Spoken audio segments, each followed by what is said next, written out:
This is kind of the unboxing. I already kind of got it started. I cut the straps holding it. After you cut the straps, it just, I guess it just lifts off. This is the drain tube. No idea. I think these are some kind of pads. It's going to go outside. And this is the pad that it's going to sit on. So what you see here is an 18 by 38 by 3 inches thick pad. You can pour concrete if you're on a budget, trying to do the cheapest thing. You can get the hangers that mount to the side of your house and it holds it. That's a little bit more affordable. You can lay bricks. There's a lot of things you do. And if you're a savage, you can just leave this thing on the dirt. Not a good idea to do that. So I bought this here. This is what's going to be mounted inside the garage. This is what's going to be pushing the air through from the outside unit. So just chopping this up. So just kind of, this one just is like a normal box, I believe. So nothing like an HVAC unboxing. Sweet Jesus. So this is the unit itself. Has a remote. This is the unit as it is here. I'm going to flip it back over just because this is a flat surface. All right. This is the accessory kit that also came. So digging in here, this is probably about, I don't know, 15 feet worth. We got more drainage tube. So there was drainage tube that was in the other box for the unit that goes outside. Have some tape, more tape. So this right here is designed if you're going to drill a hole through the interior to the exterior. This would go in between the outside and the inside of the house. So you run your line through that. And this is also if you're putting the exterior mount, after you cut your hole, you put this over it. So it's pretty self-explanatory. Ceiling clay, I think that's for this unit right here. When you put it on the wall, you mold some putty around it. So, this one came off. The line sets, this is where your refrigerant's going to run through, connect the two units together. And that's all that's in the package. So these are some additional accessory items that you're probably going to need, depending on your install. So, because we're going to be mounting our air conditioner on this pad, it's a good idea to get some legs. So these are the Senville brand legs. I found them on Amazon. You buy them in a 4-pack, I think like $20-something. So the unit's actually going to be sitting a little bit higher than just directly on it. So these are what they call the I think these are the R10 refrigerant adapters that are going to work to my vacuum. Everyone talks about this nylon blue, and this is what's going to be used as almost like an adhesive when you screw in your different connectors for the air conditioner. And then this is what's called an eccentric flaring toolkit. Trying to do the cleanest job I can. So what I'm going to do is that based upon putting all the wires through the wall, I don't want to have a bunch of the coolant lines just wrapped around and then flare them to the correct specification and just for the cleanest install. So what we're going to do is we're just going to tap into this electrical outlet we have right here, and this is my exterior wall. So with it being the exterior wall, we're going to actually put in one of these, I guess, disconnects. So when we look at this, this is a 30 amp fusible. So with that being said, this is what you would see in a typical setup for our air conditioning system. Okay, so we went ahead and made sure that before we go doing anything crazy, make sure you have all the power shut off, safety first to not get electrically shocked. Knowing that we had enough room directly behind the box, go ahead and we drove a pick through, so it went through the back side of the box to the exterior wall. We had already measured the stud behind the wall, so we have a mounting surface that we can go ahead and remove the outlet itself, take the wires off to get everything out of the way, because we're going to reuse these wires through because they're long enough. Thank goodness the electrician left enough wiring here. And now we have our pilot hole from the punch here, and we're going to go ahead and drill our hole through big enough. We're running a 3/8 bit, and we'll drill through the wall, out through the backside wall, through the stucco.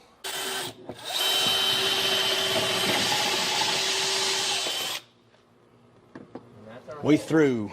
Perfect. Bongo. Okay. Now we have all the wiring out, and then we're going to end up mounting the box about right in here. Stud that we measured is going to be right about here. Now that we had our measurements and everything, we're going to end up putting the breaker panel. It's got the pop outs here, so we're going to knock this pop out after do our measurements, and it'll end up mounting in there like so. We got the top bolt in, it's just partially put in for now. Get it in there, line it up. Now we know that's where it's going to be hanging. The other screw, get it fed in, and just get it sunk in enough. Okay, now we're snug-a-dug in there. Now we're mounted, we're level, and then we'll go ahead and put a bead of silicone in here to seal this for the back side of the box, and then we'll go ahead and lay the silicone bead on both sides and the top. And don't use white silicone. Unless it's paintable. Unless it's paintable. But leave the bottom open, unsealed, because of drainage, if in fact water does by chance. Okay, so we're gonna go ahead and run our wires in. So we're gonna have the line coming in and then the load coming out off of this side of the fuse panel. So right now I'll go ahead and run the ground, get this lug open, line it in. And you don't, when you're wiring, you don't want to make abrupt bends that could potentially break the line or cause issues down the line. Now we got everything mounted, got it snugged in there for our top power lugs. We'll go ahead and fill in this hole here. So now that that's sealed up, we can go ahead and just, for now, this phase, this is where we're gonna end up running our 25 amp fuses, because the unit that we're gonna do is rated up to 25 amps. So we'll go ahead and run the lugs in. And the way this unit works, this outlet works, you got the prongs here and here, and it'll have its, this is the on-off switch for it. So when you can read the off is on the top, it's not making any contact, so it's dead up in the upper boxes. You rotate it over and it'll be making power through. So the power is going to come through here, in through here, out, and then we're going to connect here and go out to our AC unit. Side, you can tell that the brackets just back here need to come out. Looks like there's a screw right here. So just take the screw out. And then there's the brackets just kind of clipped onto the bottom here. So just move this out of the way and do the same thing over here. And this comes out. So this is what's going to be mounted like so against the wall. Because we're going to be fishing the refrigerant, the coolant lines, we're going to have to make our connections here. There's a little panel piece right here. Just kind of pull. So when we put this up, we're going to have to cut a hole like over here, drainage line. So there's a tube that connects. Our connections will be made here. Again, we're not going to be making them outside or in the wall. Okay, so what I want to do, reading off the instructions, it says it has to be a minimum of 6 inches from the ceiling to the top of the unit. And what we're going to do is, before we start drilling anything, it's a good idea to use a stud finder and just find our studs.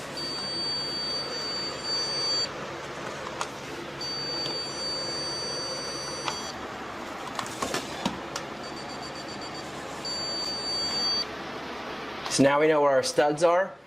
So this is our middles in between.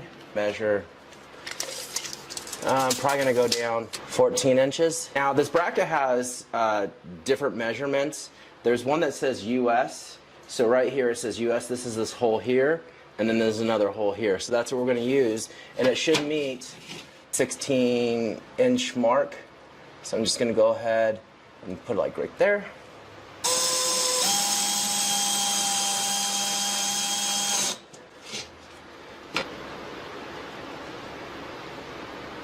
Where it's where we like it.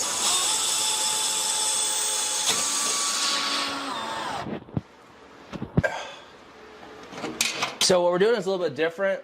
So you can see this rectangle that we have here, because we're gonna have the lines that come, they fold and they go this way and they kind of dead end here. We're gonna have our new lines connect in the back. So they need to kind of come out from this hole, and then from here we're gonna go down. So we measured about 15 inches from the middle and on over. 16 inches was where the unit stops, so this should be enough to be covered by the unit.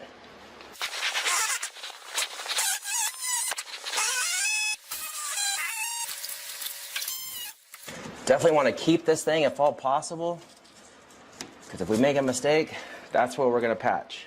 Okay, so we're on the outside now. So this is the little shish kebab skewer thing here. So in this kit, it came with this round tube. This is designed to go from the inside to the outside. Well, I'm going to use this, but what I'm going to do a little differently is that I want this to look like the rest of my AC units, where the lines come out at an angle and down. So I'm going to start like this, but ultimately I want it to be at a 45, so my lines don't have to bend so crazy. So that's the idea. So I took the tube, I just scratched it up. I need to chisel away here at the stucco, so it doesn't just fall apart, but you can just see, or you can use a Sharpie, whatever it may be.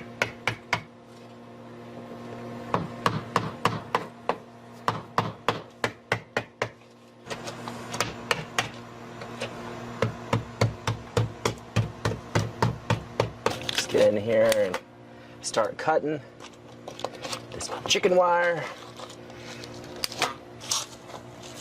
Look at that, made it even easier. So now, what we gotta do is figure out how to get this sticking out, something like that, at an angle. And then we can just silicone around this for simplicity. This is gonna be my fish. So I'm just gonna send this down. I'm using yellow so I can see a little bit better. We're gonna anticipate being able to grab it. We have all of our lines that we need to run. This is the one that goes to the outside.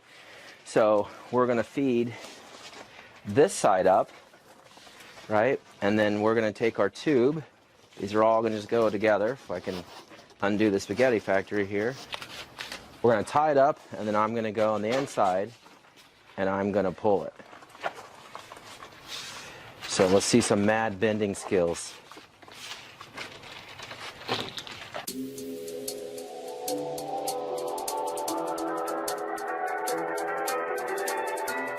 So feeding the refrigerant lines up to the wall did a little damage to the end pieces here, so I'm just cutting them off, and then I'm going to go out to the back and then get some fresh lines and replace them. I also had to cut my hole a little bit bigger, as you see, because I had to stick my hand down and grab the lines and pull them up. Now I'm just taping everything up as shown here, and then blowing everything out with the air compressor so there's no gunk in the lines. That'd be a big no. And then just go ahead and put a bend to everything. So we got our lines put in and bent.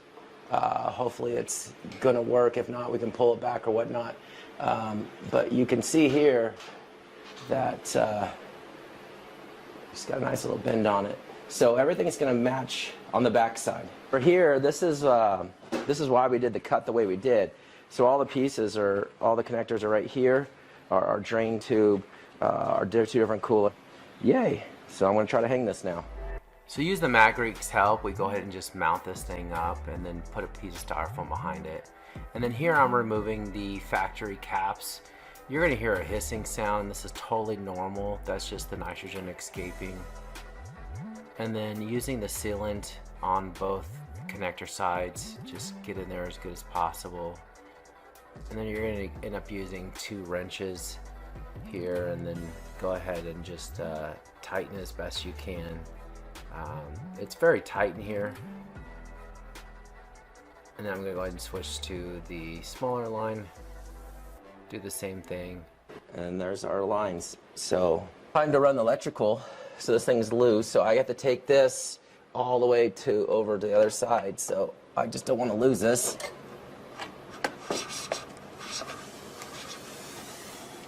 So I went ahead and ran the electrical to the far right. You got to find an opening that feeds up to the panel. It's a little challenging, but you'll get it. And then just loosen the 1, 2, 3 and ground. You can technically use any color combination you want, long as it's the same as the receiving end. I choose red, black, white, and green. Also take a picture of what you're doing, and then just go ahead and tighten this down. And then mine came with the Alexa plug in there for it's a USB. You just snap it in. Later you can do that and just go ahead and clean it up. And then I'm plugging in the drain line here. It snaps in really tight, and just put some tape in here and just plug it back in. And it's switching to the outside, so I'm going and just dumping some of the sand, multiple bags of it. We had it framed out. I think it's about 5 bags. Yours will vary. So just mix it in. Now I'm gonna go ahead and switch to concrete, and I'm actually pouring a footer. So this is not the normal way you would do it. You would usually put it in a bucket and mix it. This actually works really well. So you cut that footer out and just dump in the quick set. And then just go ahead and spray it down. And the water will work its way down to harden. And you can go ahead and just tap so it does bubbles, and just rake it in there. And I go ahead and just do a little jig to make sure that the pad is level. I measure any low spots, and trim and flare our copper pipe. So what I went and did was, I had a lot of excess. This is even still too much. I have one of these cutters. This is one of the rigid brand ones. I think these are like Home Depot and stuff like that. So this is what you use to cut the copper pipe. So just to practice, put it in here. I'll show you what I'm doing. So you're lining it up, this roller right in the middle, and there's different types of this thing. So what we want to do is we want to just kind of tighten a little bit, spin, tighten, spin, and I'm going really slow just to show you. And since we're not professionals, oops, that's what I probably want to avoid. But see, there's my cut. And then what I'm going to do is take a burr tool. Some people will take a razor blade and cut it. I'm using a burr tool, so you can see. And I'm just spinning this back and forth. And see, that looks pretty good. Like that. And then we have an eccentric flaring tool. It has this guide, and you can see there's different measurements on it. So this one is a 1/2 inch, so there's a guide for a 1/2 inch right where my thumb is. So all I'm going to do is, the instructions say to put it through and have it stick out 1 millimeter. I mean, I have a digital caliper, but that's pretty excessive. So I'm just going to kind of line it up a little bit. I'll show you here. And you can see from the profile on the side, it's probably about 1 millimeter. And then it has this tool. Slide it on through. And then it has little fillers. It has these little gauges on the side, these little notches. So I'm just going to kind of line it up here, kind of play with it until it gets in that groove. Oh, hard to see in there, but you can see that there's this die that comes down and it spins. So I'm going to do this from this angle. So I'm just going to spin it. And then now it's caught, so I'm just going to turn it. I'm not a pro at this, I've just been practicing. I'm going to keep spinning it, and that's pretty tight right there. So now I'm going to back it off. Loosen this. Unclamp it. That's pretty nice. And just to prove my point, I made this cut on the other side, so this one I just did earlier. And I took the original fitting off, so I'm just going to push it up, and you just want to make sure that it seats it correctly.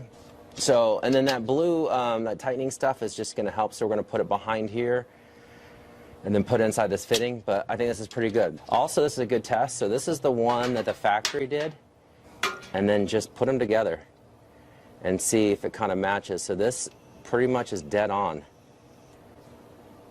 I might have actually done a better job than the factory. So I guess time will tell if I did this right. Remove this plate.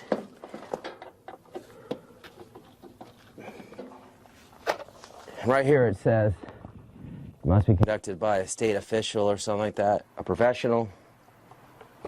I hope I'm professional enough. And then the next thing we want to do is figure out how much line. So I cut off quite a bit, cut some of this back. I'd rather have a little bit more than not. Probably right about here.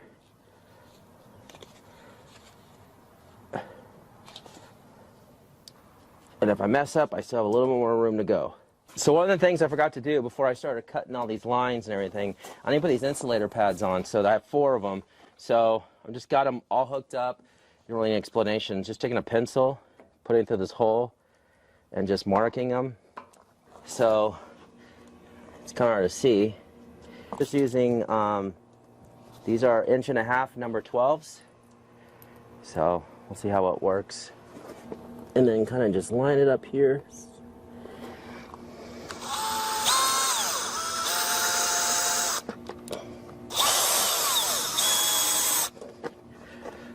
Doesn't seem to be going anywhere.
Warning, if you go any further with this process without an HVAC technician with an EPA card, you will void your warranty. Well, because I have the Mad Greek with me, who is a retired electrician and HVAC mechanic, I'm going to go ahead and go forward with this. So I'm going to hook up my vacuum to the low side, switch it on by hand, and then use a tool. This is the vacuum, make sure there's enough oil in it. This is a dual stage I got from Amazon. It's hooked up to some automotive gauges. Use those R410A adapters. That's going to hook up there. Make sure that your low side is fully open while your high side is fully closed. Go ahead and turn on that vacuum. You're going to notice some smoke. It's actually condensation that's pulling from the vacuum. And now you can see that it's pulling a -20. Let it run for 30 to 60 minutes. This is a view of all the gauges and the hookups. We don't need the whole thing, so we're just going to cut it. Hopefully we're doing this right.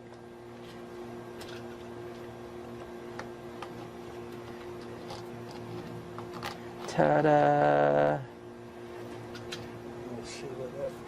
And we'll seal it up somehow. Yep.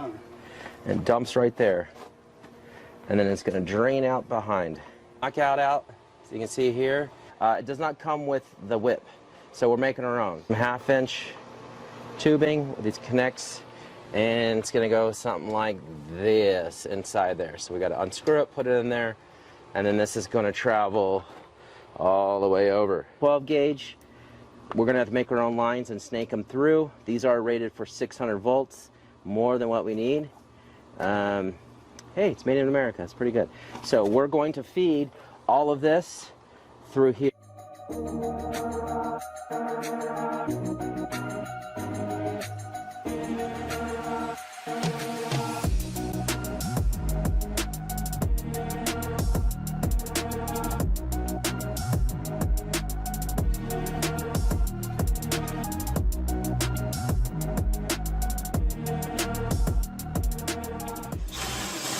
Okay, we're gonna go ahead and start mounting these things. These little clamps. So, looks just like that.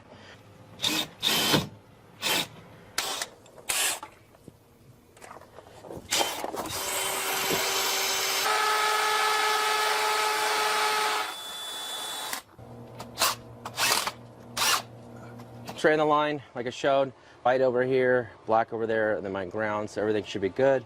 Then I'm just gonna go ahead and place this back in here. When we're ready, we'll just go ahead and pull this and flip it like so to the on position. But even though the breaker's been killed, which you should do that because you'll hurt yourself, and this thing just closes like that.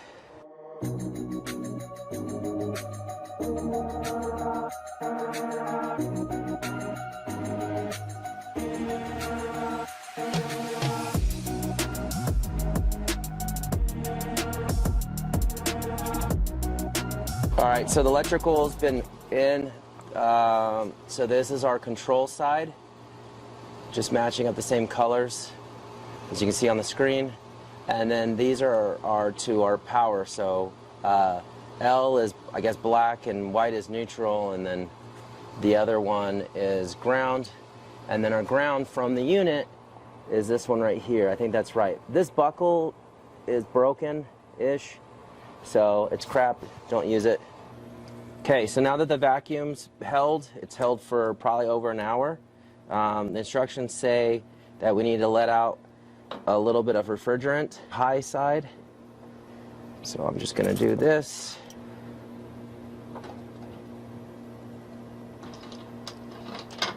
This is a number 5, so I'm just gonna stick this in here. And just a quarter turn for a few seconds. Hear that sound? Turn it off. And our gauge did go up, so it was in like the negative 20s or whatever it is. So now it's showing something. So that's good. So now we just wait, see if anything changes. So it's been about 30 minutes and it's holding its coolant. So the instructions say at this time it's okay to go ahead and release all the refrigerant. So I'm just using that same number 5 and slowly going around to the high and the low and releasing all the refrigerant. You go ahead and take your time here. And then go ahead and just cover everything back up and then tighten up those caps.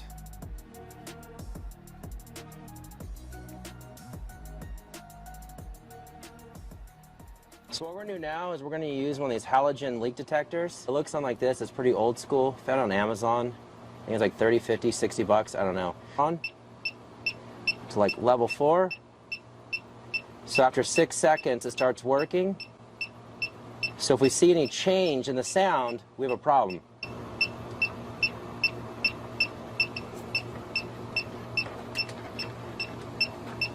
So I didn't hear anything. I'm gonna turn up higher to level 6. Okay, so I got a little bit of problem right there. So my problem's right here on these connectors, just right there. I'm gonna go ahead and tighten these and see if I can fix it. So now that everything's been tightened down, I'm gonna do this one more time.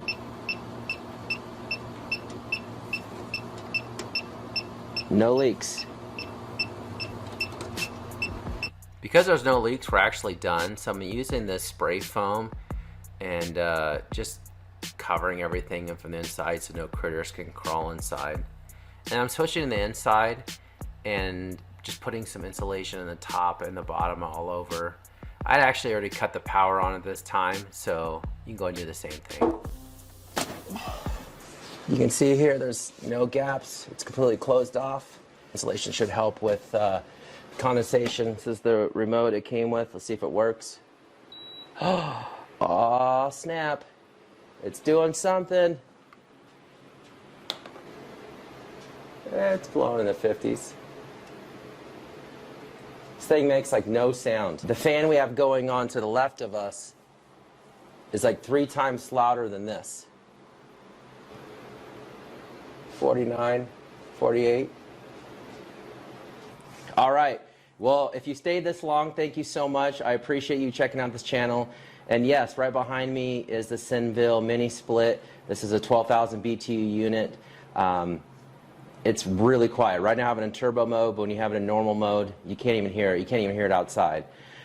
So I'm very happy so far with the installation. It came up very clean, and you can do the same thing. You and a buddy can probably get this done in 6 to 8 hours if you're following the process that I did. But yeah, and I want to say thank you to the people who helped me out. I want to say thank you to my father. I love you. Thank you for being here and helping me, be an extra hand. I want to thank Matt. Thank you for coming out here, being my electrician and figuring all this out. I want to say thanks to Ken and Memphis 10. You're the best, dude. Thank you for convincing me to get one of these. So if you like what you see, please like and subscribe. I got more to come, but thank you so much.